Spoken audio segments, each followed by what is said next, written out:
দেখো আজকে দুপুরে আমি কি রান্না করেছি। আজকে কিন্তু একটু নতুন ধরনের রান্না করেছি,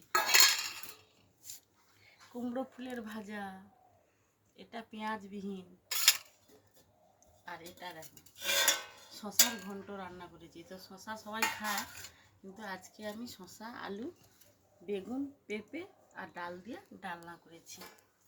আর একটা বরবটির তরকারি করেছি এটা। আর অবশ্যই ভাত তো আছে।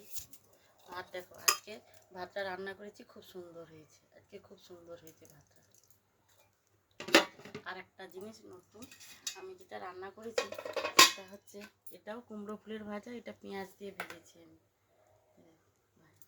এটা নতুন। এটা কি বলো তো, তোমরা যদি দেখে বলতে পারো কমেন্টে, অবশ্যই আমি খুব খুশি হব। তো শুভ দুপুর বন্ধুরা, শুভ দুপুরের শুভেচ্ছা নিয়ে এটা আমাদের জন্য রান্না করেছি। তো আমার পেজটাকে ফলো করো। এটা কি রান্না করেছি অবশ্যই তোমরা জানতে পারবে।